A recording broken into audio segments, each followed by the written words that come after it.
See, and I don't forget because I have a little sticky note right on my computer that says record. I take it I off. love the visual reminders. Yeah, analog visual reminder. Digital, whatever. So I'm a big fan of James Altucher because I think one of the books that really changed my life, quite honestly changed my life, was Choose Yourself, which he wrote about 10 years ago. And that was one of the most impactful reads I've ever read. It kind of helped me identify what I really think about the world and the crazy social things that we live in. But at the same time, it gave me real actionable advice. And that's what I like about Skip the Line. It's not woo-woo self-help. It's like, do this. Here's a strategy you can do tomorrow. All of us can do that. I love the tiny experiments.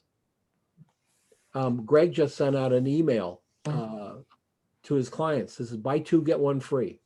Buy two product shots for him and he'll throw in the third one free. It's a really clever email. I've screen grabbed it. I'll be putting it up on the site. And that's terrific. That's thinking outside the box. That's, you just don't see photographers doing that. And it's clever writing. It's really fun. But that's a tiny experiment that he can do. If it doesn't work, it didn't cost him anything. It was an email, So I that was my favorite thing. Catherine, how about you? What was your Well, I enjoyed the whole book. So I actually took the time to first read Choose Yourself because I sort of wanted to sort of get a baseline as to sort of what the discussion was. And to your point, it really was a terrific book. And this one also, I think that, there's a lot of things he put in here. And to your point, there are a lot of great points in terms of the things that you can just actually apply. And so, first of all, thank you for summarizing all the notes. And so I read the book and I tagged some of the pages that really jumped out at me, read through your things. And, and there's certainly a couple things that to me, just for me, make a lot of sense.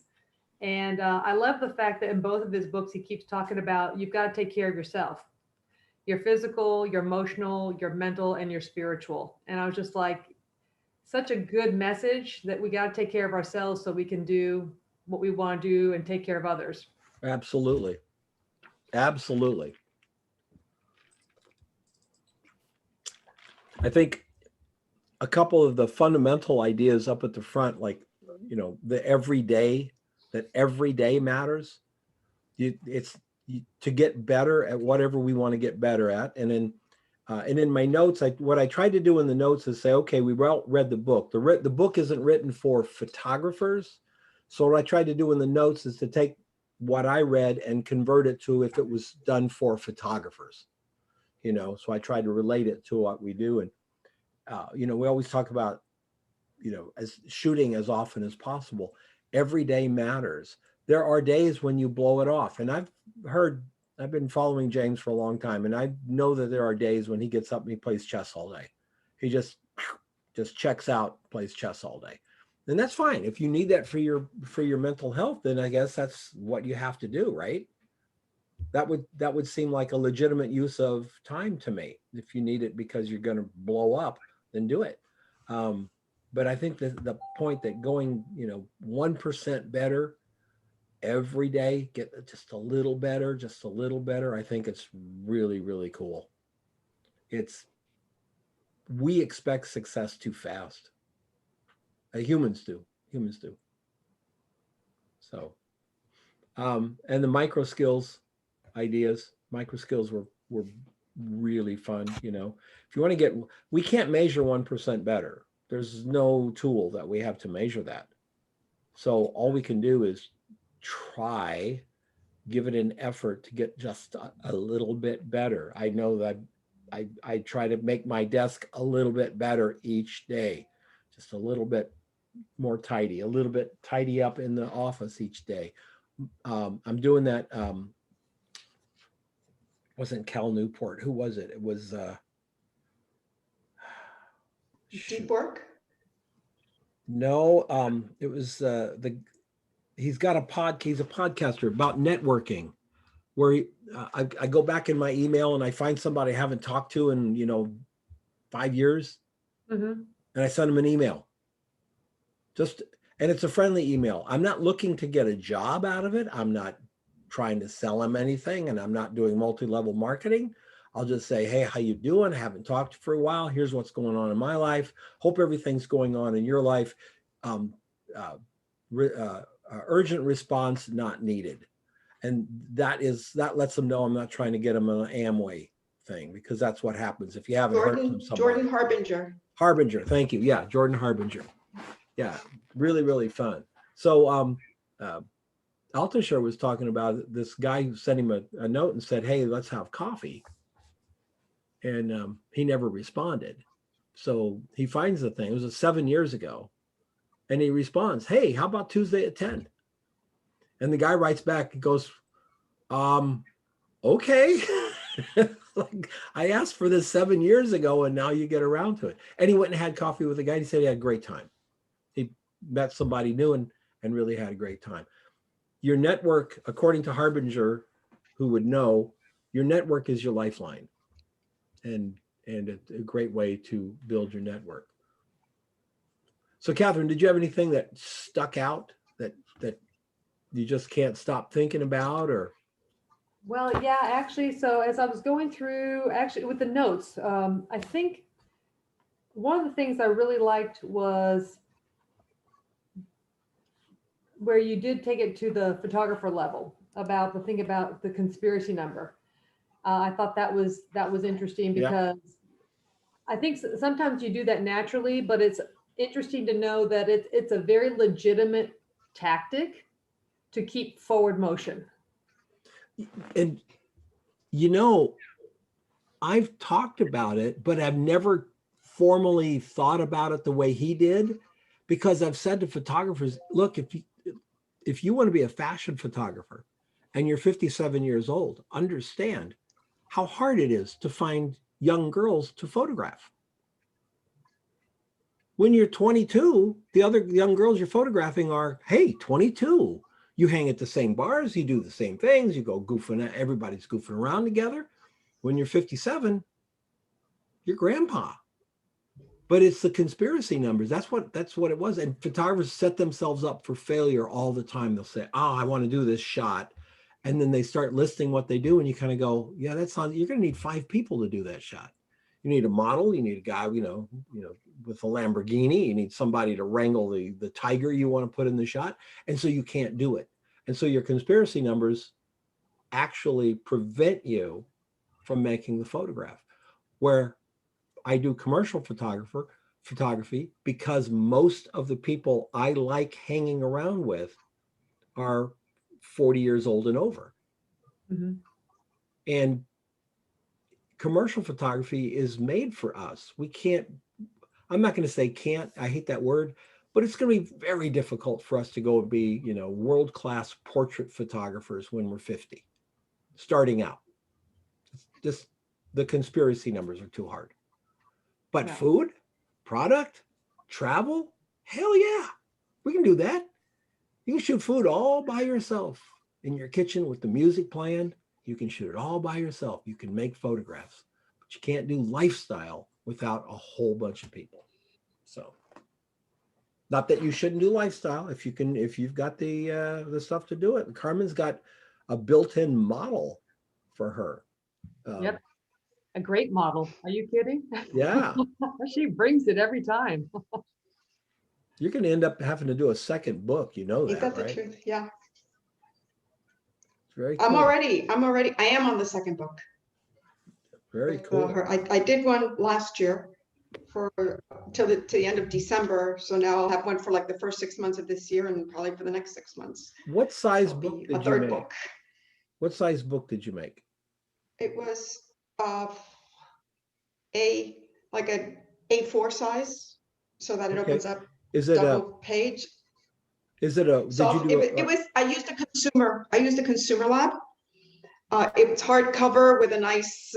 It's hardcover with a cover on it with her Okay. image on it, and like 40 pages worth of, Okay. Nice. usually like one image a page or two, or just one on a double Mhm. spread. Hmm. You have, I need to make a video of, it, which I have not done. you do But, have blurb, I'm right? quite, You have blurb in. we have in- blurb, yeah, but I didn't use blurb because it was one of those, like test it first, Mhm. test it with something cheap before you go and Yeah, invest. because I think But when you it get, looks really nice. I'm quite proud of it, so. yeah, absolutely. When you get everything together Yeah. and maybe you combine some of the stuff from the first book, some of the stuff that you're shooting, and come up with like 80 images, do it as the blurb, Yeah. the soft cover magazine, 8x10 magazine, because you can get Yeah. with 40, that'd be 40 pages, 80 images. So let's say you go up to 60 pages with 80 images, right? Yeah. It's going to cost you about $6 something a piece with a soft Oh my, cover, okay. $6.50 a piece. And then you offer it for sale. Yeah. Even if you offer it for sale for $12, 80 portraits of this Right. lady Yeah, and that makes, whatever. yeah, I can do that. Yeah. Yes, And some people have, I was going to say, it doesn't matter I if you think it's a sell good them. idea. It matters that you have it for sale. Yes, no, I totally get that. I totally get that. No, yeah. And I think Don and, So, oh, go ahead, Carmen. oh no, I was just gonna say, I was just get back to James Altucher. So are you heading that direction? I don't want to like divert, Well, but my idea of muscle was dead. Like, and this book is now it's in intensive care, and it'll, but What like was dead? the idea of coming up with What did sorry? you say was dead?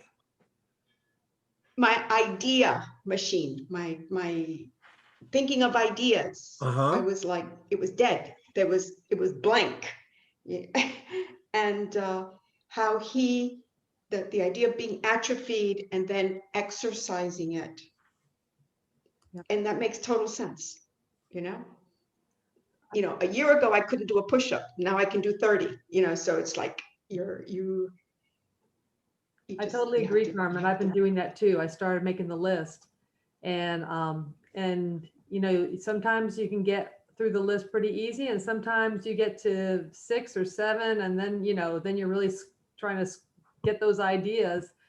But I really appreciated that message, that this is something we can build. We can build yes, the ability yes. to see opportunities. Yep. You don't have to be a natural. You don't have to be a natural. It just, you have to work on it. So, Yeah, I think the idea of the naturals, I think that's kind of a myth. I think there probably are a few that, I don't know if you guys have seen that little 6-year-old girl from, I believe she's either Japanese or Chinese. I can't really tell because the video's not that clear. Playing the drums as well as Neil Peart. I don't know where that comes from. I don't know where a 6-year-old can play the drums as well as one of the best drummers in the world who had to work at it every day. But there are some of those people, but they're rare. They're rare. Neil Peart was one of the best drummers in the world. He wasn't a natural. He talks about getting up in the morning and working and practicing and practicing and practicing. Sometimes we have to do that too. I think, yeah, I think that message is also in another book that I'm reading, that it's the effort. It's the effort. People don't roll out of bed doing this stuff. They have to work at it. And that's cool to know that I too can be, if I work at it. Yep. Whatever you set your mind to, you'll You can accomplish. be as good as you can be if you That too. apply everything you can to doing it. Yeah. And I think that's one of the Yes. big takeaways from the book, is that you don't have to be special. You have to be And there's involved. not just one way. This is filled with like Yeah. Well, another big takeaway that I had was the frame control. That was huge. Like that is huge. who has the frame, and being I said, Carmen, aware, at least just be, sorry? I'm sorry, go ahead. There's a Oh, no, I was just gonna say Carmen, that just being aware. Carmen, there's a big delay. So I'm here. sometimes people sound like they're coming in because you're very delayed from us. Okay. Yeah. Go ahead. Say that. Sometimes you're aware. I'm gonna switch. Oh, the frame control, Uh-huh. just being aware Mm-hmm. that it exists, and the signs of the control, the who has it, was like, it was eye-opening to me. So I gotta jump in on this one because I was at a party last Friday and I saw some of my old compadres and I had a conversation. It was very interesting. And, they knew that I had retired and I told them what I was doing. Everyone was excited. They were looking at my website. And then one person started asking some questions and it gave me a little feeling inside. And I was just like, what am I feeling? And so when I read frame control, I started cracking up and I started going through and he was describing it. I was like, yep, that's what happened. Yep, that's what happened. That's how I felt. That's what they said. And when I got to the end, it allowed me to see that there really wasn't malintent. It was just, it was something that a lot of times people do in a very natural situation, especially in a business situation. But it really took that burden and that emotional load off of what had happened just by reading through it. And I was like, okay, I got it. No big deal. Move on. Yep. I think if you want to see framing in action, it's a courtroom. It's the defense attorney, the prosecution. One thing happened, an event happened, and the defense attorney and the prosecutor are vying to frame it. Because whoever puts the frame around it wins the argument. Whoever owns the frame wins the argument. Yep. Yeah. So I'm glad you brought that up, Carmen, because the framing was a very good point. And the other one that I think that the baby steps, I know we keep talking about it, but it really is important. I think, again, it's that whole thing about keep moving forward. Don't get stymied. Just keep moving forward a little bit all the time. Yeah.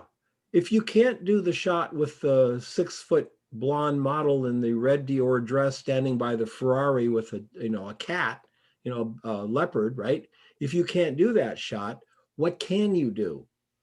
See, resistance is so strong. It's built in our DNA. Resistance is so strong. It'll always find a reason for us not to move forward, not to go in uncharted land. When we were first here on this planet, our way long time ago ancestors, they were afraid of everything because they didn't know what anything was. They didn't know what a volcano was or what have you. So their natural tendency was to not go where they weren't familiar.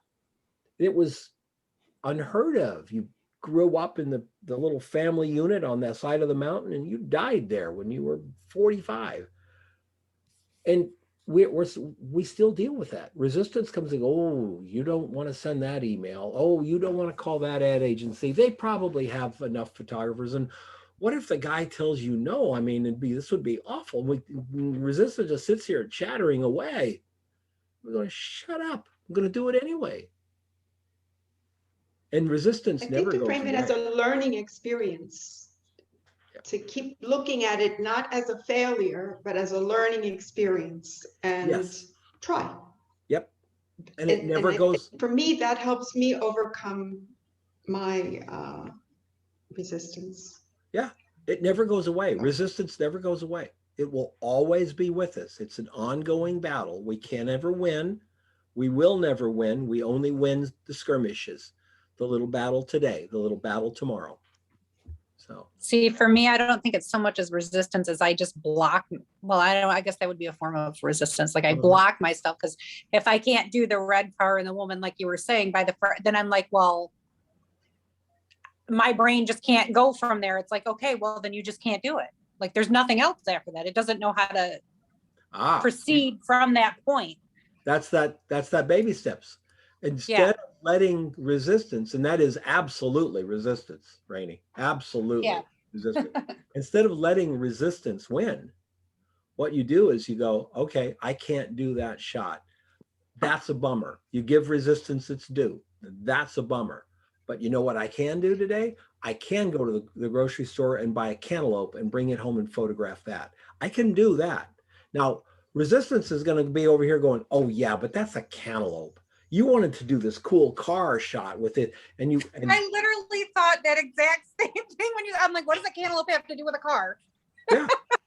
Resistance, you can't, you wanted to shoot a car. Now you're going to shoot a cantaloupe. The point is you go, I know resistance, but the point for me is I have to shoot something. And I can shoot a cantaloupe. I cannot shoot the car. It's right. So reframing it like the goal wasn't to shoot the car. The goal was to shoot something. The car was your vision, but your vision isn't substantive or whatever the word I'm trying to say. The cantaloupe is real. You can go bring your lights in, set it up in the kitchen, do something really cool. The goal is to make the photograph. We talk about marketing. The goal isn't to get a job. The goal is to do your marketing. Because getting a job, that's a win. We have no control over that. None. Zero control over whether you get a job. But you can do the marketing. That's your win. You sent out the 50 postcards. That was the win. Everything else is gravy. Everything else is extra. You go, whoa, wow, that's really cool. Yeah, it's just that baby step that I needed to figure out. Yep. And literally, like I said, when you said that, I would like my brain just immediately stopped. Like, what is a cantaloupe? But that's where the 10 ideas come in. Right. And the 10 ideas are so hard for me. That is like the hardest because I think I'm so logical and everything, and I want everything to be a certain way that I have a hard time. You have to turn that off. You have to turn that off because what you're doing is you are censoring your ideas. You're starting to write an idea, then resistance goes, Rainey, that's a stupid idea. Don't write that. Or you're writing and go, well, what am I going to do with these? I can't put these on Facebook as my 10 ideas because, Catherine will laugh at me. Sophie will put frowny faces on my Facebook page. And all we have to do is you don't have to show them to anybody, obviously. And as he keeps saying over and over again, because we need to hear it over and over again, they can be bad ideas. It's okay. The goal isn't to come up with 10 good ideas. It's just to come up with 10 ideas. I'm usually pretty good through 1 through 6. And then it gets 6 through 8 is really, and then 8 to 10, I'm like, oh God. I try to pick. That's where the idea calculus comes in. Yeah. Yeah. That's right. That's very. I thought, and the things were like you took two things that this people like this and people like this. Let's bring them together, and like the example of Tyra Banks with the America's Top Model, and that came out of the supermodel idea and American Idol idea. Yep, absolutely correct. Yeah, and take two disparate things. Now everybody talks about so-and-so is the Uber of fast food, the Uber of travel insurance, whatever. Say, okay, Uber, now take something absolutely off the wall. Uber and macaroni salad. Okay, how do you blend 10 ideas of Uber and macaroni salad? I don't even know if I could, but that would be an interesting brain exercise, The Uber of bicycles. How do we do bicycles? Could we do bicycles? What would be the upside of doing bicycles for Uber? So you could request a bicycle and they would tell you what corner it's on. They'd give you the lock number. You know, there's a car company that does that, right? They park the cars Yeah. and you get a code and you go and enter it in the car and the car opens up and you drive the car and you park it somewhere and the GPS knows where the car is and you get out and you're already billed. Your credit card was billed, but they're little, I guess they're little smart cars. I ride a motorcycle. I won't get in those things. I will not get in that just looks like a coffin to me. It just looks like a place that you go to die. I'm not getting in one of those things. Or we have those here, and you have regular cars. It's not a smart, it doesn't have to be a smart car. I don't know how they're equipped, but I've done Twingos, you know? Yeah. Yes. Or you come up with your cell phone and There's a company here that the tank. It's called company the here that looked at Airbnb. And so why can't we do it with cars? So now Yeah, I can that's what it is. actually Yeah. rent my car and they handle everything. So somebody pays $100 a day for my car. And people are preferring, a lot of people are preferring to rent from that company rather than Hertz because it's a private automobile, it's clean, it's, you know, all those things. So the company will rent it. They'll take care of the keys. They take care of getting the person to and from the car. They get the car washed and delivered back to you. And they charge $100 and I get $40. So if my car's, instead of sitting in the driveway, I can make $40 a day off my car. Mhm. Well, there's entrepreneurs. As a guy that I follow on YouTube, he and his buddy went out and bought 5 not Altimas, Kia, the little Kias, brand new Kias, about 6 months ago when they actually had cars for sale. Bought 6 Kias, and they're making an income. They're like, dudes, we're making like $5,000 a month from these cars, and now we're going to buy 5 more cars. That's $10,000 a month, and if we buy 5 more cars, that's $15,000 a month. Plus the cars, they're getting minimal mileage because the people who rent them don't come and rent your car for, what you do is you say, okay, I only want to rent my car for 3 days at a time. So you prevent somebody from coming and renting it and driving it, you know, from Phoenix to Halifax or something like that. Yeah. So you do that. He's like, all of a sudden I'm a rental car business and I've never left my office and I don't have to do anything. The car just sits and the money comes in. Airbnb, Uber in your private vehicle. Cool. Mhm. It is amazing how they put some of these ideas together. It really is. So, and that's what he called that. He calls that the idea sex. Idea sex, yeah. Yeah. Yep. Yeah. And even his list, he has a list of ideas. And I'm like, where the hell did you come up with that? And then I'm like, his idea muscle. He's just like this nuclear generator of ideas. And so we just have to do that. We'll be there. Yep. And he said in way back in Choose Yourself, he started doing this when he was dead broke. I mean, you know, he'd been worth millions of dollars and in a year he went broke. Didn't have any furniture, living in the house, but he was getting ready to be evicted from the house, and he started writing down these 10 ideas. And so he's been writing 10 ideas a day for 12 years. And people around him attest to the fact that he does have the waiter's pad and he does have 10 ideas every day. And, you know, after you do it, I think we exercise that muscle. It is hard. Like Rainey said, it is hard. It should be. Doing a pull-up is hard. It's hard to get from doing 1 pull-up to 50 pull-ups. It hurts. It's painful. You struggle for them. That's what our brain is no different. I think our brain is absolutely no different. Mm-hmm. I also, so that access model, that's what we've been talking about. And I thought that was really interesting. I also appreciated you interpreting it for photographers.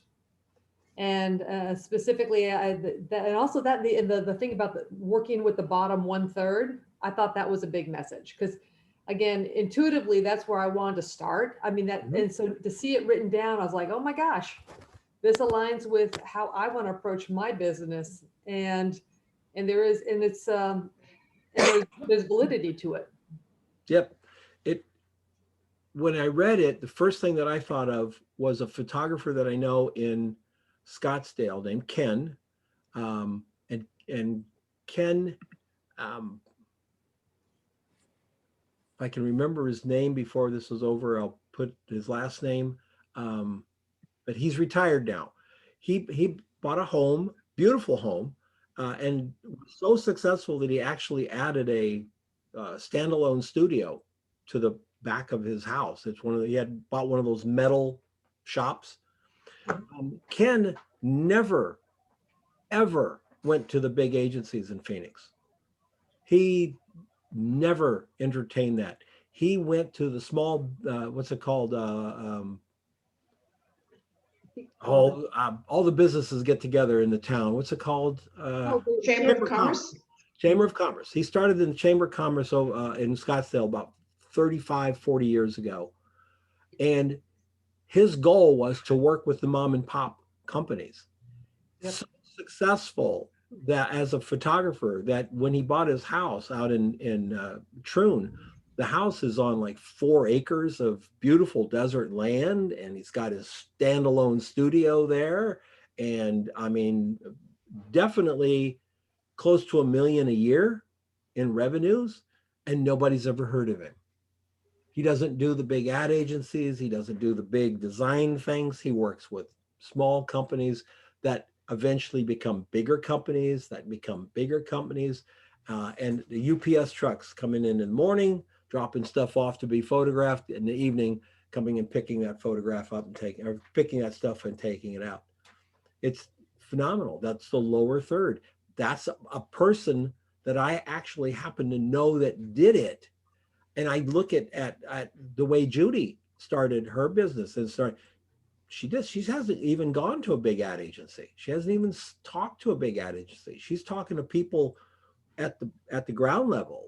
The little cracker company that was a shoestring startup a year and a half ago, they've got funding, and now they're paying her real money for their packaging and stuff. So it just really, really makes a lot of sense. Yep. I also, by the way, I'm a big fan of plus minus equals. Mhm. I'm a real fan of that. I think everybody who's a photographer should have someone under their wing that they're mentoring. Everybody should have somebody like Carmen. You've got Sophie that you can bounce ideas off of and do that. They're your peers, right? We're peers, and I when it comes to the technical stuff, I mentor her. You know, she's always calling me, Carmen, how do I do this? Or where, Yep. you know. Yep. And when I can't help her, she goes to the group. Yep. Where, And then someone who has been there, done that, someone who will take you under their wing that's you. as a You're mentor. my Well, mentor. You're my plus. Yeah. I hear you. You're my Bob. plus. I'm, I mean, you're like I'm very yeah. flattered and fine to be that. So Yeah. No, But you're definitely. that's how you grow, I think.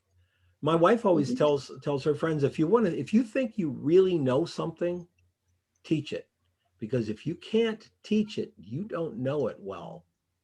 That was key. That was really key, because I know there's some things that I can kind of wing it. And then Sophie will ask me, well, how do you do it? I went, wait a minute, I have to look at the YouTube video to refresh all the steps, because I couldn't say it to her straight out of the box. That means I don't know it. Even though I can kind of fuddle, when I'm doing it for myself, I fuddle my way through it. And even if you don't know it, you know how to find it. Yeah. And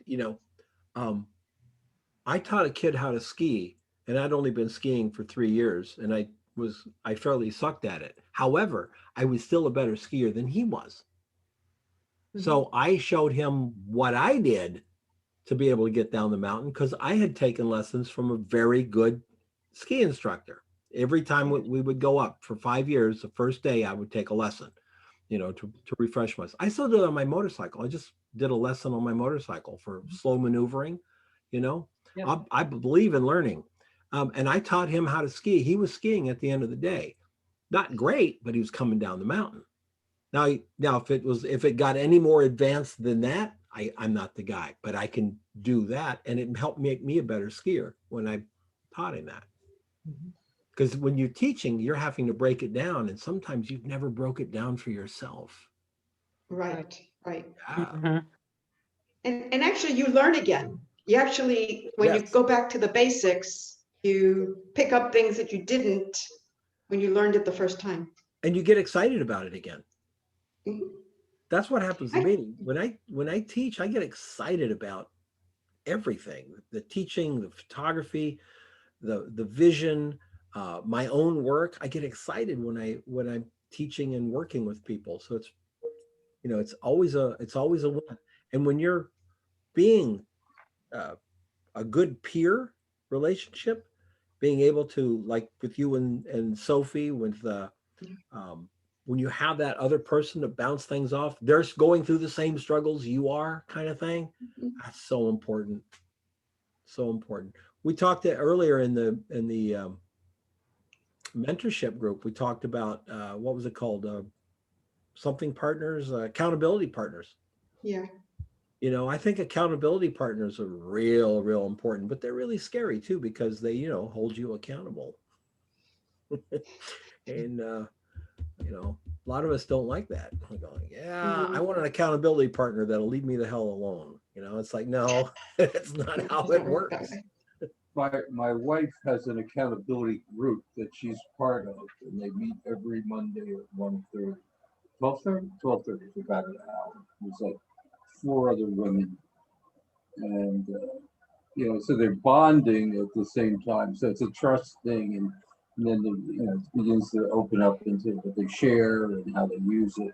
So, and if there's, even though people don't always accept the information the way you may want them to, it creates a climate that they're thinking about it if they're not carrying through. So it's sort of like beginning to infiltrate each other as a support, mutual support group.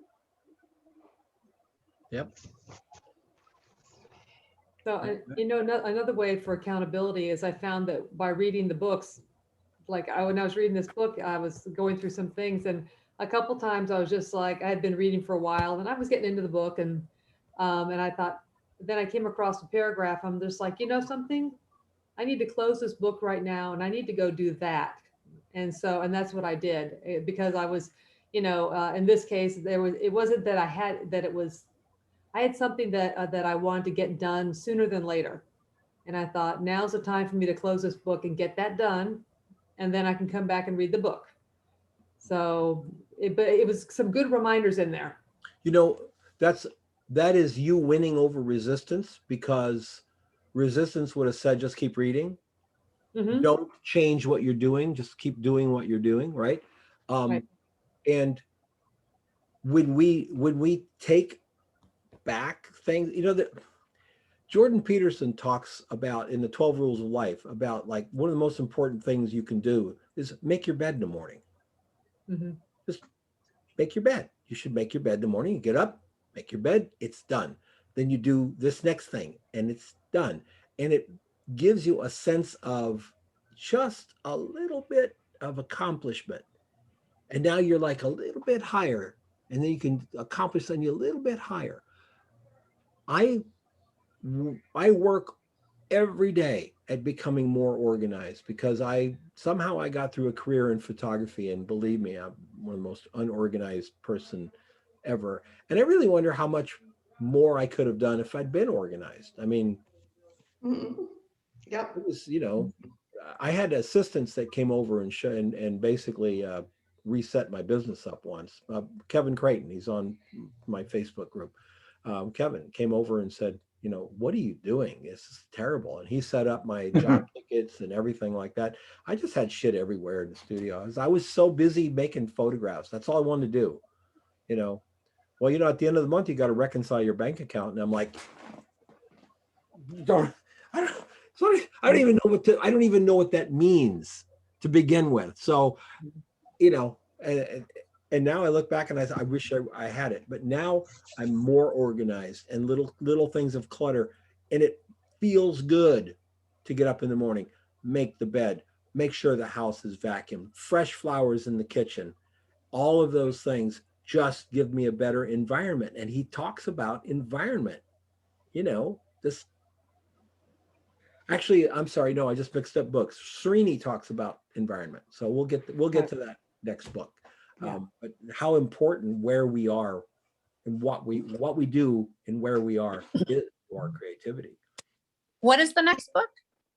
The next book is An Audience of One by Srini Rao, Srini, and last name is Rao, Rao. There's another book called An Audience of One, which is about the Trump administration. That is not the one we're reading. We're reading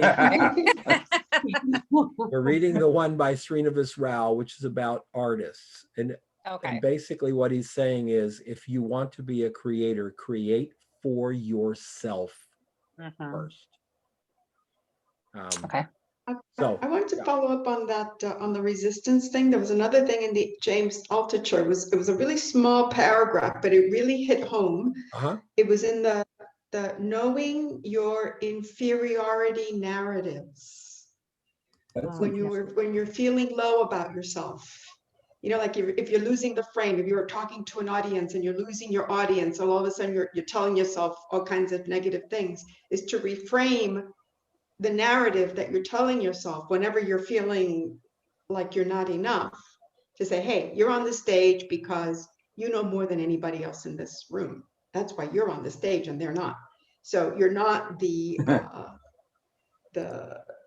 little guy that you think you are. So I think it's a part of my resistance is that I'm not good enough. But I get a lot of, there's enough that says I am good enough, but I have that part of me that still eats at me. You remember that all you're hearing is resistance telling you not good enough. So that's what I mean. That's what's part of the, yeah. Do you remember how, did you ever read the Harry Potter books or watch the Harry Potter movies? Okay. I saw one Harry Potter movie. In Harry Potter, what at one of the exercises is to take the thing that scares you most and reframe it. Okay. And so what that resistance is doing to you, it's a very scary thing, not being good enough, right? What you have to do is flip it on its head, recognize it for the resistance clown that it is, mock it like, oh, of course I'm good enough. What are you, an idiot? And move on. You take it, that huge thing, and you trivialize it. You go, but like, look who's telling me that. My resistance guy. Make a picture of what resistance looks like. It should be silly. It should be goofy. That's resistance. Instead of the scary, like, well, it's not that I'm just facing facts. I'm just looking at the reality of the situation. No, you're not. It's blowing up in your face, and you're handling it wrong. I just came up with an image. It's the Grim Reaper with a clown face. There you go. Yep. And the other thing is, don't outsource your happiness, right? Yeah. Your ability to make photographs is well documented. Yeah.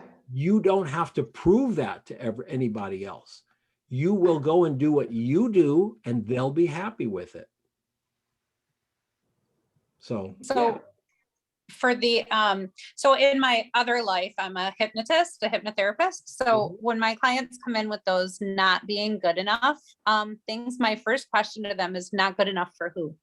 Because oftentimes we make this huge box of who we have to be good enough for. Yeah. And I think that plays a lot into realizing who you have to be good enough for sets the bar for why you're never satisfied. Yeah, and there's in reality, there's nobody we have to be good enough for. Except ourselves. We set other people up as being exported. My happiness, my validation, I exported rather than keeping it to myself. And that's part of reading this book, I mean, I've read it in other places, but he's so concrete about how he writes things. His stuff is so simple. It's like, but of course, you know. Yep. So We have to work so hard to validate ourselves with other people, and in reality it doesn't matter. It's that, dance like no one's watching, because when we go, oh, I can't dance, what if everybody will see me? No, they're not seeing you. They don't see you. They're all they thinking don't the same care. thing. And if they did see you, they don't care. Nobody Care. cares. In fact, all of the stuff that seems to be so tragically on everybody's mind today, when you really think about it, nobody cares. Nobody really cares. It's just we form an echo chamber of people constantly. There was a Facebook post on Frames about the 10 things they hate, the 10 things you hate most about other people's photographs. And I go, why would you waste one individual calorie hating somebody else's photographs? Wouldn't it be better to spend that making your own photographs? Mhm. Well, Altucher talks about your energy, managing your energy, and not wanting to convince somebody else either, to just choose when you're going to try to explain yourself. But really, you don't even have to do that. You just can Nope. just walk away. Mhm. Nope. And I thought that I was think really key. That was another key one that I do find sometimes with certain people explaining myself. And then that's, the frame, you're losing the frame because you're trying to gain their respect and so on and so forth. And I'm like, whoa, I'm so aware, much more aware than I was before. So it's like, It yeah, also that's takes a lot of time to do that. yeah. mhm. You figure out I have, the amount of time that you're spending on all these things that are not good Argue. for you, and then you can translate that. How much any hours a day do you think about that? And It's really, really pretty amazing. think about the arguing on Twitter, or the arguing with oh yeah, someone who's wrong on the internet, right? And you go, well, what I'd like to see is that time on Twitter when you were calling the other guy a Nazi freak bastard, whatever, that the other guy that you were arguing with said, hey, you know what? You're right. I am totally wrong. I really apologize. Never happens, right? Mhm. Never going to change the Facebook or Twitter person's mind. They don't care. They're just arguing. So I like, okay. Where did I read it? The it was a video. The 5 best comebacks when someone insults you. And the number one was nothing. And I thought, boy, that's really hard. I'm like, oh, that would be really hard. And number 2 was, okay. Number 3 is that really what you wanted to say? Number 4 was, I'll take that under advisement. And number 5 was to just simply laugh. And you think, yeah, that really makes sense, because what most of us do would be to go back and argue with them, right? Except that, think about it, they just humiliated you. They don't have any shame. You're never going to shame them into saying they're sorry. All you're going to do is have to make them look back. And the one that really works is when you say, oh, did you really mean to say that? Because now you've asked them a question that they have to answer in their head. Mhm. And the answer is usually no. And now they go, well, no, what I meant, what? Okay.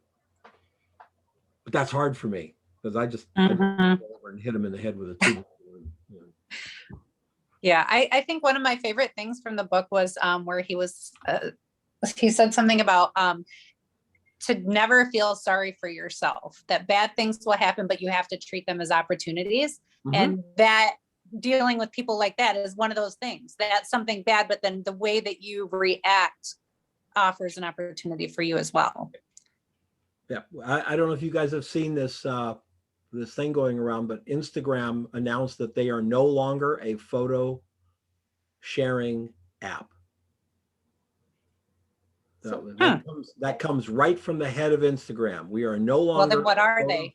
Yeah, what are- They are basically going the way of TikTok. Videos, little short videos, that type of thing. They're going to start pushing video over images. Okay. Now, a lot of people on YouTube, a lot of people online are like, oh no, and I'm going, oh yes. When the big tragedy of Instagram goes the way it goes and you're all feeling depressed, there's another word for that. It's called opportunity. Someone is going to step in and create another photo sharing app. It's called opportunity, not a tragedy. And Instagram was started by 4 people, just 4 people. 4 people. When they sold to Facebook for $9 billion? There were 11 people working at Instagram. Oh, All wow. of them, I believe, came out pretty well. Wow. Yeah. And right now, Instagram has 230 people working for them. 230 or 240 people. That's all that runs Instagram with a something like a $30 billion market cap, right? So it's really, really interesting, the numbers that we're talking about. They don't want to be a photo sharing app anymore. There's more money in being a TikTok. And if you think about Facebook, that's what Facebook has done from the beginning. They came up with a good idea, and all they do is bastardize other people's ideas all the way down. You know, Snapchat comes out with stories. Facebook goes, oh yeah, we can do that. And they install it. You know, they've got stories. Now they're taking over TikTok. So Because they're trying to stay relevant. yeah, they're trying. They're going to do everything they can to capture the young market again. I honestly don't know if it'll work for them, but I can honestly say I don't care. There you go. I'm Well, okay. you know, they say if you can't beat the competition, buy them. Yeah, yeah. So I think in photography, especially in photography, in the arts that are undergoing massive changes, books like Altucher's are invaluable because we have to be able to not only roll with the punches, not only take a beating and keep on ticking, so to speak. We have got to reinvent what we do because it's going to change whether we want it to or not. And that's the reality. That's why I'm always saying, you want to take a workshop this summer? Take a writing workshop. Don't take a photo workshop. You got that. You got that. All of you here can take great photographs. You got that. Take a writing workshop. Take a web design workshop. Take a e-commerce workshop. Expand what you do so that you have more tentacles. They say the average billionaire has 7 channels of income. And I talk to photographers and they have 1. We need more channels of income.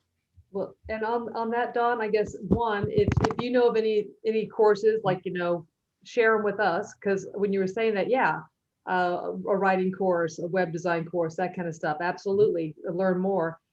But that sort of gets back into what he said about diversifying. So you said the 7 avenues of revenue, and I think that the example he gave in the book was about Disney and the Mickey Mouse watch. But the one that I never knew that, by the way. That totally blew my mind. And I came home and researched it. He's right. Absolutely right. I had no idea. Yeah. But as I was looking through that, I was like, that's really, I think there's 2 things that stuck out for me. Was one is it's a really smart idea, and I've seen it work in other businesses. So absolutely it's solid. And second of all, putting it out there and, for lack of a better term, seeding the idea and almost giving us permission that, again, you don't have to wait till you have done this for 5 years. Do an experiment. Go ahead and do it now. Like we're doing the books in Durango class, right? And that's like, again, it's just, why you don't have to wait till you've put X number of years into this to try something different. Nope, you do not. You And that's do really not. cool. That's cool because, I sometimes, you feel like you should be linear, you go to college, you do this, you do that, you advance through the ranks, but it's not like that anymore. You don't have to do that. That's absolutely So you actually, you have a license to do whatever you want. Now, yesterday, well, in the portrait class, we're doing a series. So the next one up is about doing a 5 different photograph series within the one uh, workshop session. And so I wrote it to different people. One of them is a clothing designer here in Phoenix, who's really very good person. And so I'm going to go down and do that. And she said, well, would it be okay if I bring 1 or 2 models in? And I said, yeah, we can do that. And then I said, so I'm thinking, well, taking the photographs, we can make it into an article that we can begin to, make offer to, some kind of publication. So then it just raised it up to a whole nother thing. And she says, well, I trust you, which was very nice. So, it does take a bunch to confirm that you can actually do what you're promoting, so at the same time, but there is the license to do it, and then there's the thinking about it, and then you got to prepare for it. So Altucher those says are- something in Choose Yourself that's really interesting. Um, Never marry your idea. Never just jump on that. That's like, oh, this is my idea. Because you could tell 100 people about your idea, right? Nobody moves on it. You'd have to tell 1,000 people about your idea and go into detail for you to worry about somebody stealing it. And if they steal it, so what? You weren't doing anything with it anyway. I love the story. He talked about a book that he is coming out with. you He okay? wrote 10 ideas for a comedian named Charlemagne the God. That's the comedian's name, Charlemagne the God. He wrote 10 ideas for a book that Charlemagne the God should do and sent it to Charlemagne. Charlemagne gets back to him a week later and says, I want to do this book, but I want to do it with you. Yeah. And our Altucher says, well, this was just for you. And he goes, I know, but you came up with these ideas. I like what you say. I want to do it with you. So a 10 idea waiter's notepad ends up party being dress a and such? book deal with Charlemagne the God. No, it's just Well, that's Just The like, other thing too with his ideas is like, because he's such an idea machine, it doesn't matter. He'll come up with 10 more. yep. Like he Exactly. wasn't tied to the result of these ideas. It's just, Yes. hey, And I think he also told that story, sort of a different one, with Jim Cramer. He sent Yeah, him, Jim here's 10 Cramer, ideas yeah. for your, and the guy, he sent back and said, yeah, you go ahead and write it. And that's just another example of it. Just, he put the ideas out there and they came back to him in a different way, and Yeah. it created an opportunity for him. Yeah. And Kramer had him on his show many times. Altucher was on the show. That just gives you more visibility. It gave him more, popularity, the whole bit. So writing the 10 ideas for Altucher has been a good thing. Mhm. I would say, okay, 10 ideas for a local ad agency to improve their efficiency. 99 out of 100 photographers would say, oh, I'd never send that to them. My God, who am I to tell that agency? Okay. Be the one person who does it. What's going to happen? They don't hire you now. So after you send them the ideas, they wouldn't hire you. So nothing changed, right? Absolutely low impact experiment. Didn't cost you anything except maybe a stamp and the possibility for a huge return, or the possibility that the status quo continues. Great, whatever. There's a game guy, a guy who makes games. He came out with a game and he gave it away for free on his Instagram account about a year ago. He gave the game away for free, like 250 people. First 250 sign up, you get the game. And I did it as a PDF, so you had to get the game and then cut it out because he did, couldn't expend the money to actually make the games. That would be very expensive. But of the 250 people, like 150 of them were like, this is the coolest game ever. This is really fun. He now knew that he had an audience for his game, that it was worth doing. Bless you. Ooh, Zoom sorry. time. It was worth doing because people liked it. So he found an investor, said, look, I gave it to 150 people. 150 people say they love it. The other people never got back to me. Then the guy goes, well, that sounds good. Here's some money. And they went and produced the game. You know, and yet there were photographers when I would say, do a PDF of your wedding book for your brides and let other people download it. And they would go, oh, no, I can't give my pictures away. I'm like, you're holding back your number one reason for someone to hire you. You know, photographers, ASMP had a big meeting here in Phoenix, how to make your pictures invisible to Google. And I'm like, why would you do that?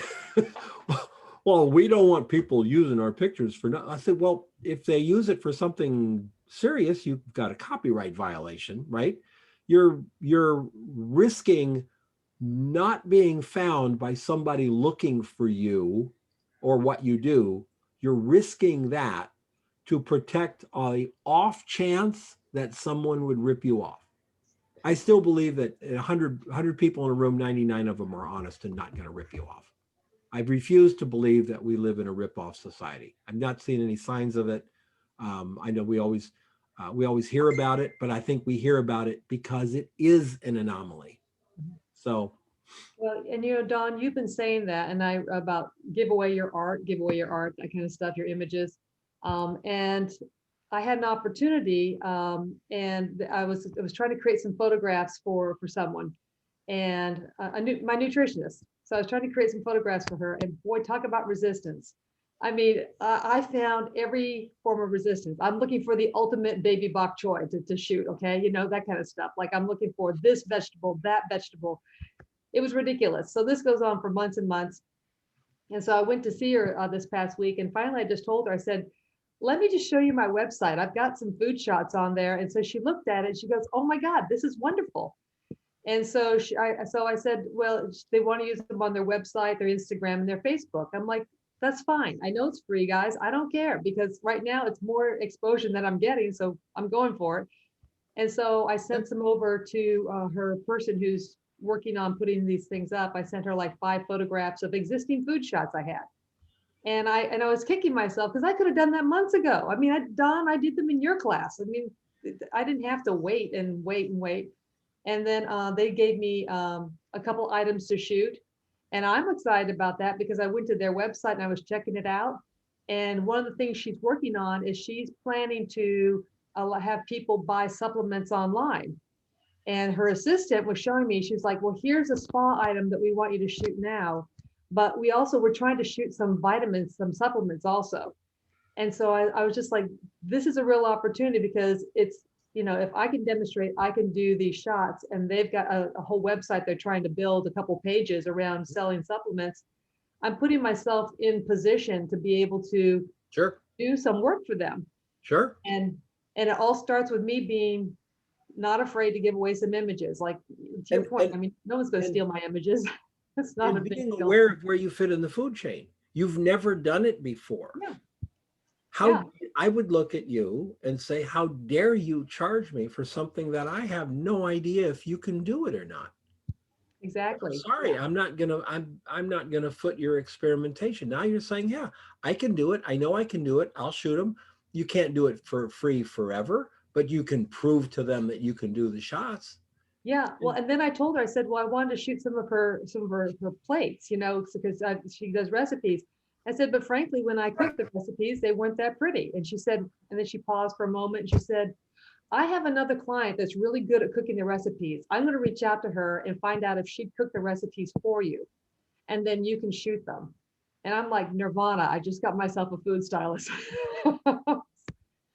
So again, just putting it out there, and it's been really interesting, because the moment I stopped resisting and trying to create these false barriers as to why I couldn't deliver some shots to her because I couldn't find this perfect baby bok choy. I mean, after I finally just gave her some shots and really, and then things started moving. So And finding the perfect baby bok choy was just resistance. total resistance. Yep. Yep. I bet you couldn't find a perfect baby bok choy on Unsplash, which is why I put my stuff on. Unsplash isn't hurting the business. It's like, you know, you have a little client, not a big company, right? And they need a picture of baby bok choy. All right. Let's go to Unsplash. We're winding this thing down, folks. So we're right at the end here. I just want to see if you could actually get the shot that this small client wanted, baby bok choy. Oh, and to be clear, she didn't ask for it. This was just my uber resistance. I came up with this all by myself. So. Well, actually, I guess it's, I got to take the word baby out because all I got's a bunch of babies. So let's just bok choy. Are you spelling it right? Yes. Okay. I spent 7 years in a produce warehouse. There you go. See? So you may have one, maybe, but you know, doesn't matter what assignment you get, you can't fulfill it on Unsplash. You can't do it. You know. That looks like a Julie picture. Upper Upper the left, all the way on the left. Yep. Over here. A dark and moody baby bok choy. Yeah. Yeah. Yep. It does look like Julie, doesn't it? Really beautiful stuff. Let's see if we can. Well, again, there's Jennifer Burke right there. She's always in here. She's got a lot of pictures up here. Nice stuff. Someone named Lark, but I don't see her work either. That's the amazing part of what we do is there's always an audience for it. We just have to go out and make it if we can't, you know. And one last story, you know, was the story of Jewel, the singer. She played clubs for free for 5 years. She played clubs for, you know, they'd give her half the door. They'd give her, you know, whatever the bar tab was. They would give her stuff. She would play for free in some restaurants all over beach communities of California and the whole thing before somebody said, you know, you ought to cut a record. And she said, you know, okay, we could do that. And they gave her a contract and she said, yeah, I'm not signing that contract. She went back out. She turned down major record producers because their contracts suck. And she said no. And she fought for, one thing was Jewel owns her masters. She owns all of her original master recordings. She does, not the label. And it's been a complete win for her. But this was an artist that was so focused on doing what she knew she needed to do that she wasn't sidetracked by instant money. What was it? The Backstreet Boys went on tour. They had a platinum album. They went on tour. And when they got back from the tour, they were each cut a check for $10,000. Backstreet Boys platinum album on tour for a year, and they made $10,000. Because when the Backstreet Boys got off the plane and said, hey, we got a limo.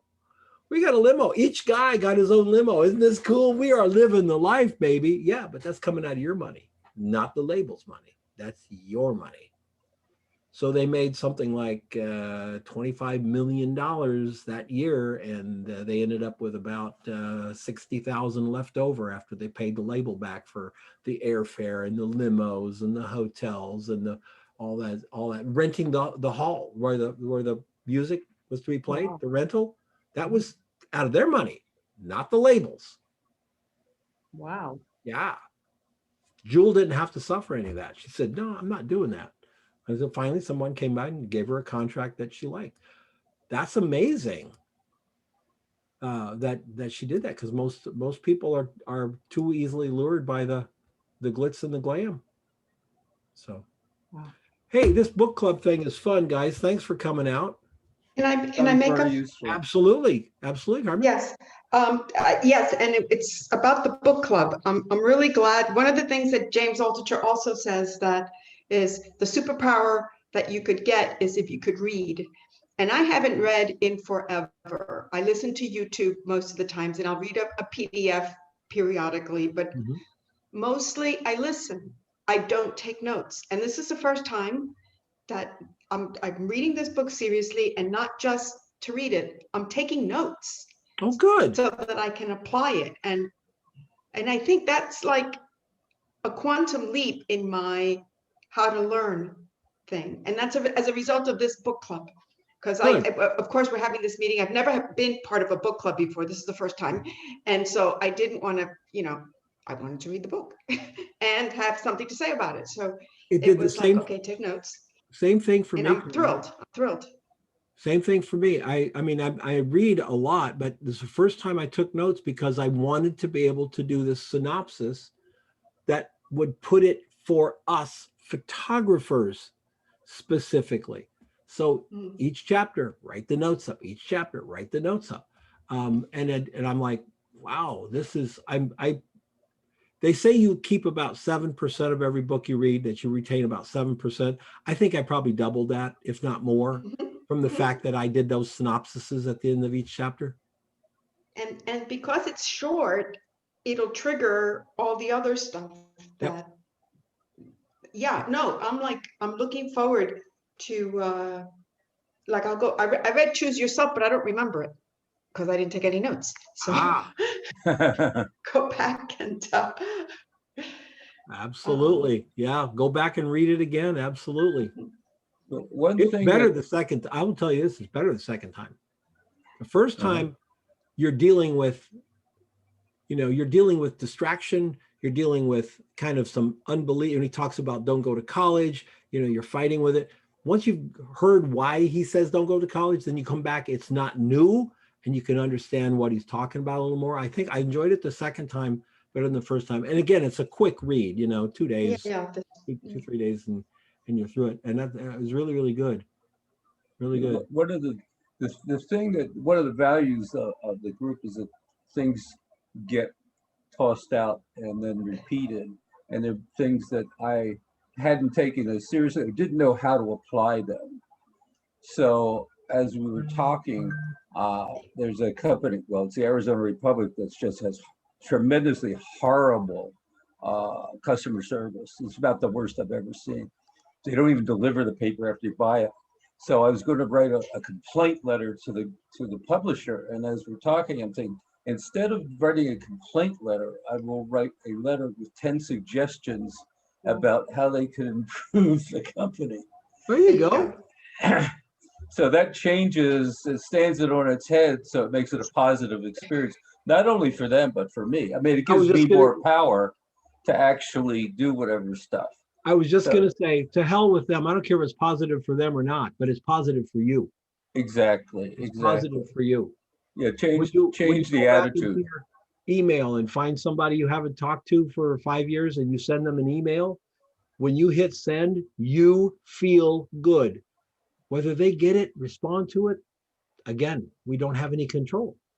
But we have Right. control, and we go, yeah, I did that. I just did that. I sent a really nice note to that guy, and I remember that guy. We had a lot of good shoots together. That's all you do. It's fun, and it makes your life somewhat easier. So, all right, folks, thank you so much for coming out. We'll thank you. see you next time. We'll get the recording up onto the site, and Thanks, Donna. Make sure you post the link to that app. I will indeed. Okay. Okay, cool. Thanks. Bye bye. You. Bye. Thank you. Good to see everyone. Right.